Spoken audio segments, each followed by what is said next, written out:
बहनों, भारतीय स्त्री जाति की प्राचीन गौरव, गरिमा एवं उच्च परंपराओं को ध्यान में रखकर न केवल आपको शिक्षित होना है, बल्कि शिक्षा समाप्त करने के पश्चात पुरुषों के साथ सहगामिनी बनकर आपको सब दिशाओं में कदम बढ़ाना है। स्टॉप। स्वतंत्रता प्राप्ति के बाद अब राष्ट्र के नवनिर्माण के कार्य में आपको भी उचित रीति से भाग लेना चाहिए। स्टॉप। यह सब तभी संभव हो सकता है जब हम वर्तमान शिक्षा पद्धति की कमियों एवं दोषों को दूर कर उसको अपने अनुकूल एवं उपयोगी बना सकें। स्टॉप। इस संबंध में भी देश में परस्पर विरोधी विचारधाराएं प्रचलित हैं। स्टॉप।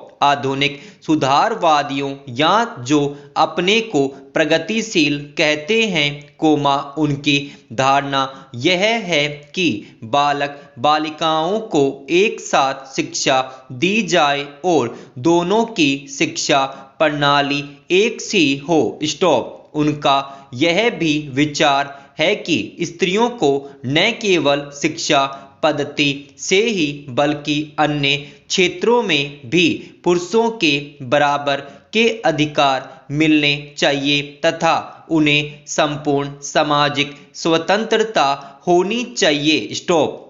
उन्हें समाज के समस्त व्यवसाय और व्यापारों में समान रूप से भाग लेना चाहिए और शिक्षा प्रणाली की रचना इन सब के अनुकूल होनी चाहिए। स्टॉप। दूसरी ओर कट्टरपंथियों के विचार इनके विपरीत हैं। स्टॉप। इस प्रकार स्त्री शिक्षा और अन्य बातों के संबंध में हमारे देश में वर्तमान समय में परस्पर विरोधी विचारधाराएं प्रचलित हैं। स्टॉप। इन दोनों में से कौन सी विचारधारा उपयुक्त हो सकती है और किसके द्वारा हमारी संस्कृति एवं सभ्यता फल फूल सकती है, इस पर हमें ध्यान देना आवश्यक है। स्टॉप। जहां तक मेरा अपना विचार है, मैं समझता हूं कि हमारे लिए इन दोनों के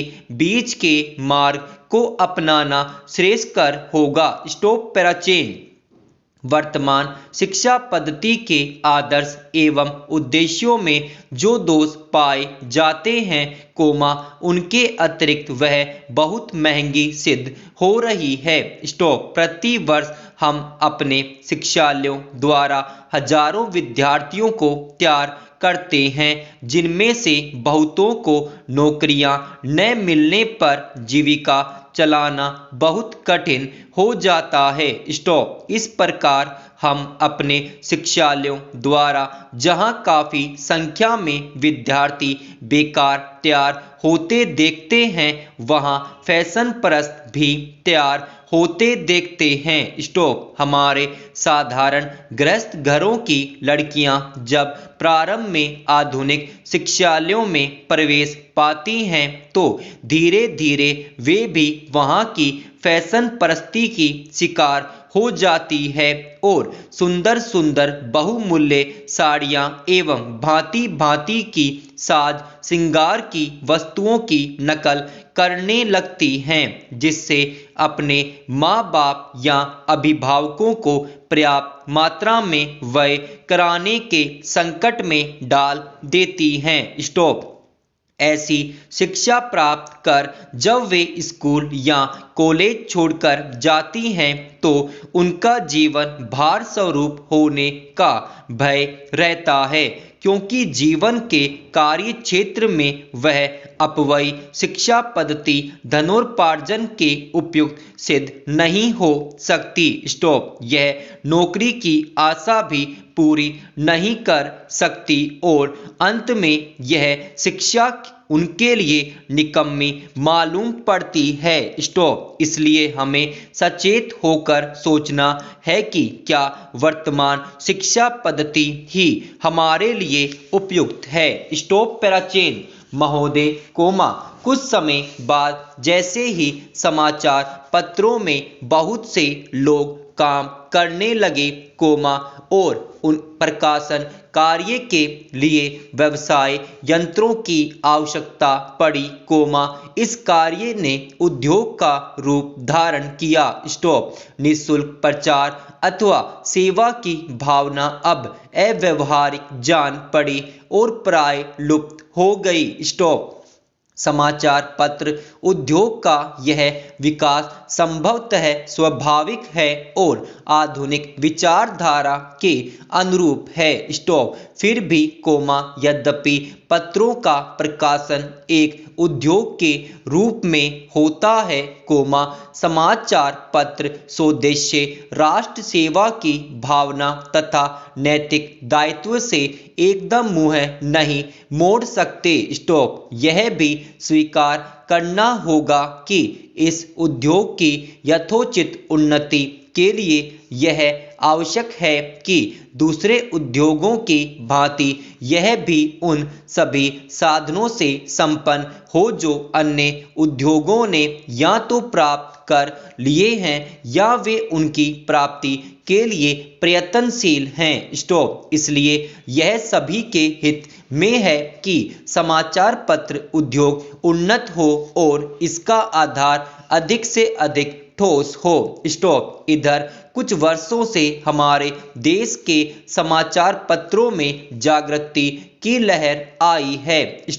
उद्योग की आवश्यकताओं, श्रमजीवी पत्रकारों की मांगों और पाठकों के हितों ने मिलकर ऐसी स्थिति पैदा कर दी कि समाचार पत्रों की दशा पर पुनर्विचार करना आवश्यक हो गया। समाचार पत्र आयोग की नियुक्ति, आयोग की सिफारिशों का प्रकाशन और उन सिफारिशों पर सरकार का निर्णय, ये सभी उक्त समस्या को सुलझाने के सम्मिलित प्रयत्न हैं। मैं आशा करता हूं कि इन प्रयत्नों द्वारा समस्या का समाधान हो सकेगा, समाचार पत्र उन्नत होंगे और इस उद्योग में कार्य करने वाले सभी लोगों को संतुष्ट किया जा सकेगा। मैं जानता हूं कि यह सब कहना सरल दिखाई देता है, किंतु व्यवहार में लाना बहुत कठिन होता है।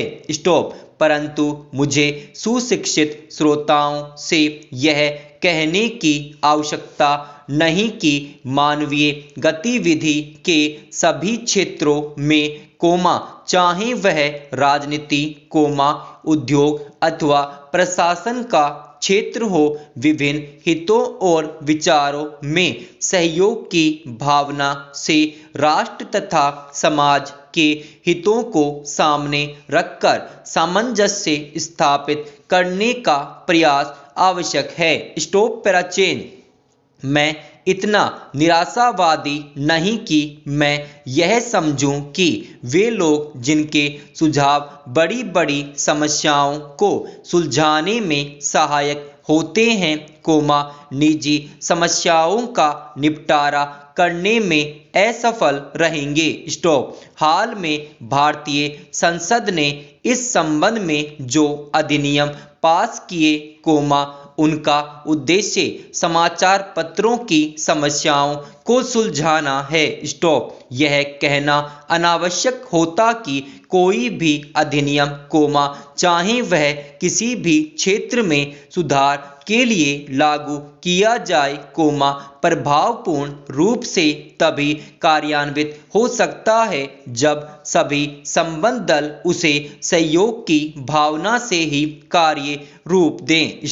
इन मामलों में अधिनियम के शब्दों का इतना महत्व नहीं जितना उनके पीछे निहित भावना का होता है। स्टॉप। क्या मैं आपकी संस्था से यह अनुरोध कर सकता हूं कि इस मामले में आप समाचार पत्रों को मार्ग दिखाएं। स्टॉप। आपकी संस्था निश्चय ही प्रमुख तथा अत्यंत प्रभावशाली समाचार पत्रों की प्रतिनिधि संस्था है। स्टॉप। प्राय सभी बड़े समाचार पत्र आपके सदस्य हैं। स्टॉप।